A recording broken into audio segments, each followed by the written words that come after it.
950. Real Texas, Real Talk. KPRC Houston, an iHeart radio station. I saw this study, and I thought this was kind of interesting. So let's talk about this a little bit. Up to maybe even a little bit more than 1/3 of all couples are sleep divorced, which means they may live together, but they don't sleep together. And the reason why they don't sleep together is a variety of reasons, but I think the number one reason is, may I give you an example? Because I could do this one in my sleep, and unfortunately I have in the past. You ready? That could be a little annoying after a period of time, listening to me snore. I fixed the snoring problem, but I'm guessing there are plenty of people who don't.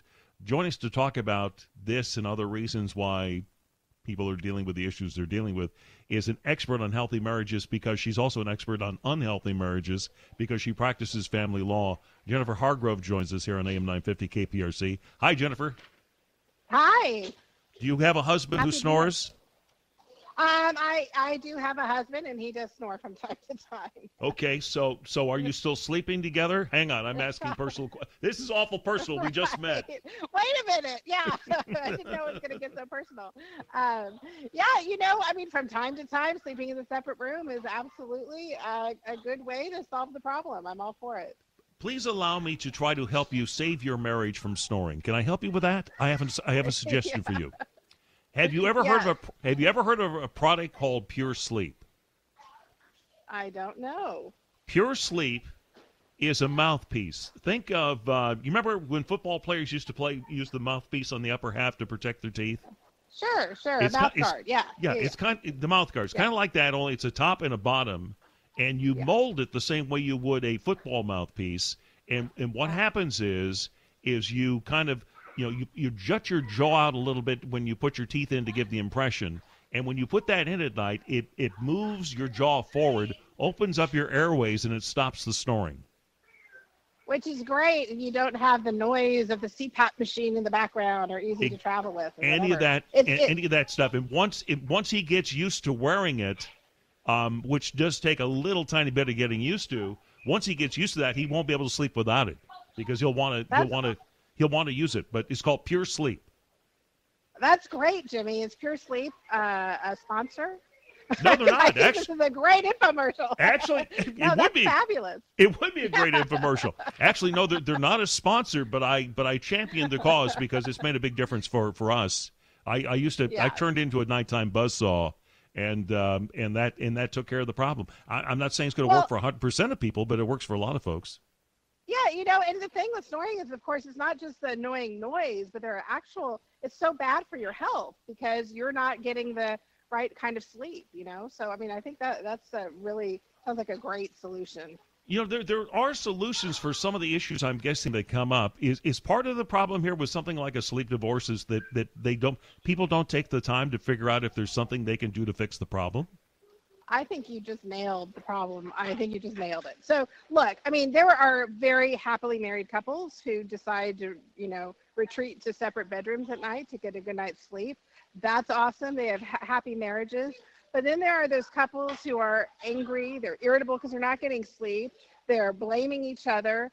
And, they're avoiding the problem. And so, they pick up the pillow and go storming off onto the couch or into the other room or whatever.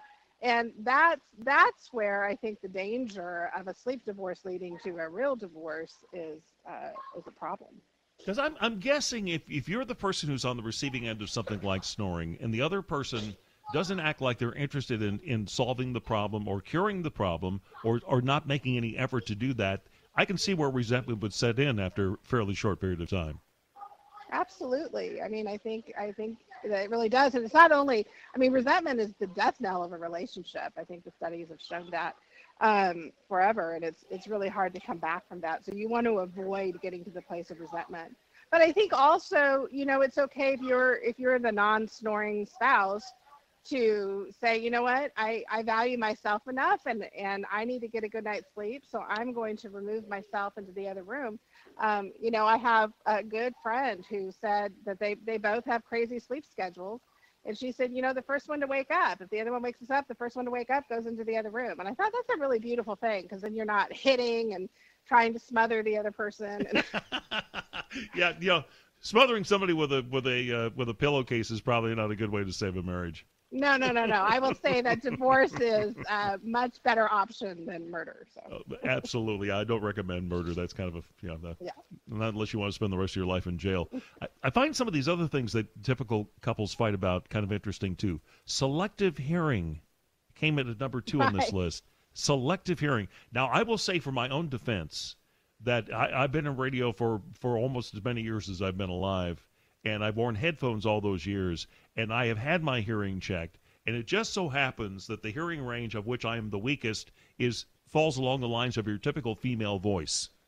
I know. That's what all the men say. It's not that I'm ignoring you. I just can't hear you, honey.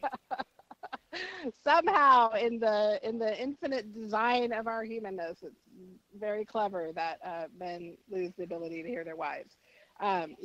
We definitely hear that a lot. Of course, there are hearing aids you can get. There are remedies out there to help you be able to tune in so you can hear your wife speak. Yes. Here's one that's a little bit tougher. Here's one that's not medically challenged. Being a control freak. Now we're talking mentally challenged, maybe, but not physically challenged. Yeah. It's funny because I think that it's interesting how relationships work with people. I don't know if you subscribe to this theory at all, but I've seen it work in practice, so I'll share it with you anyway. Have you ever heard of the theory of the firstborn, middle child, baby, as far as which partners up best with another? I have heard of it. Yes. Yeah, that the worst thing you can do is put together 2 firstborns. My first wife and I were both firstborns, and the firstborn is used to being kind of, from a sibling relationship, used to being in charge. So when you have two people who are used to being in charge, they have a tendency to fight about stuff. Yeah, I have no idea what you're talking about there. I mean, just because I'm a firstborn, I don't. Your husband's not a firstborn, exactly. I hope. No, he's not. You can put a firstborn together with a baby, and it works out fine because the babies are used to dealing with older people and kind of going along with the crowd. It's funny how that works. Yeah. No, it's true. I think, the human desire to control is it's an interesting dynamic, and we see that play out a lot of divorces. I mean, I think that actually causes for some really expensive divorces is this idea that you can somehow get control of another human being. And I hate to, spoil it, but guess what? You can't. You just can't. So you can live your life trying to change other people and drive yourself crazy, or you can accept the fact that you really can't. And I see so much pain and agony caused over people trying to control a situation where you can't. And if you can't control your spouse, I guarantee you that a judge isn't going to be able to either. And so it's interesting. I have to wonder too, Jennifer, when it comes to the whole control thing, if you feel like so much of the rest of your life, whether it's work or what the kids are doing or what have you, other family dynamics, if you kind of feel out of control in those areas and you have a tendency to want to have control over your life, it probably makes you try that much harder to control the other things that you can control, and it probably leads to even more problems. Absolutely. And so we see people getting really nitty gritty, getting down into the details of things to control. So it's a painful thing. It's especially painful for life after divorce when you have children. And it's really hard to watch somebody really fight for control in a situation where that's really not their control to have. Okay.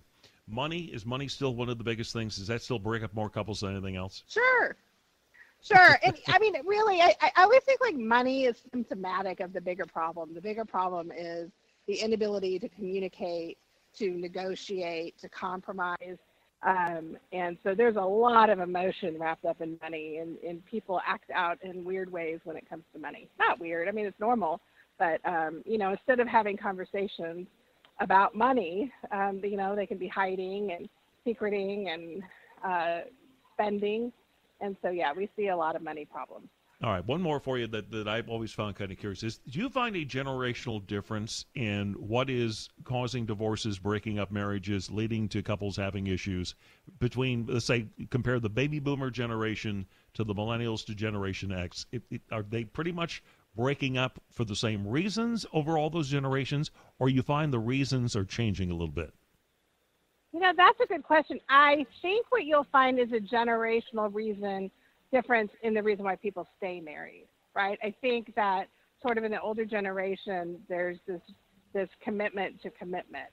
And I think maybe the younger generation tends not to value that as much. Like, why should I stay in a marriage if it's not working for me? But I think both. I mean, I think really in the 70s, we really started to see a turnaround, and the idea was that if this marriage isn't fulfilling, that somehow it should be personally fulfilling, right? If it's not fulfilling, then I'm going to leave it and go on to something else.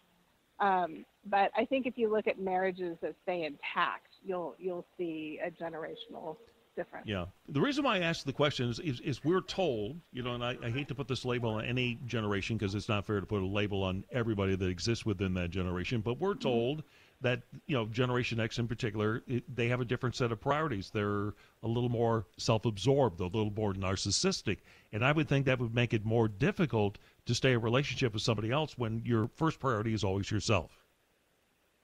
Yeah, I mean, I can definitely, and I don't know, again, I think you're right, it's not generational, but I think if you're married to somebody who is very self-absorbed, then it is going to be hard to build a life of meaning and connection with that person when they're always thinking about themselves.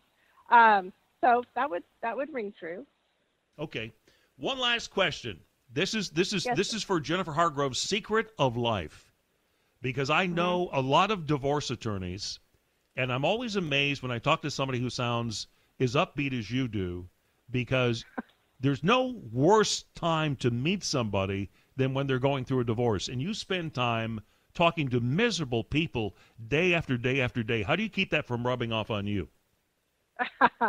Well, I mean, my clients actually inspire me every day. I'm going to tell you a secret, and the truth is that divorce can be a period of incredible transformation if you open yourself to that, right? It can also be a time of a lot of bitter feelings and a lot of revenge and anger and feeling, that things aren't fair or whatever. But if you can get out of that victim mindset and into the mindset more of creating the life that you want to live, the next chapter can be really amazing. And so getting to hold that hope for people is my mission. I mean, that's what I love being able to do, and really love it when my clients, go on to just accomplish great things post-divorce. Terrific. So Hey, I say I'm not an advocate for divorce, but if you need a divorce, I'm an advocate in the divorce process. all right. Fair enough. Jennifer, good to talk to you. Thank you so much. I enjoyed it. You bet. I enjoyed it too. Thank you. Take care. That's Jennifer Hargrave joining us here on AM 950 KPRC.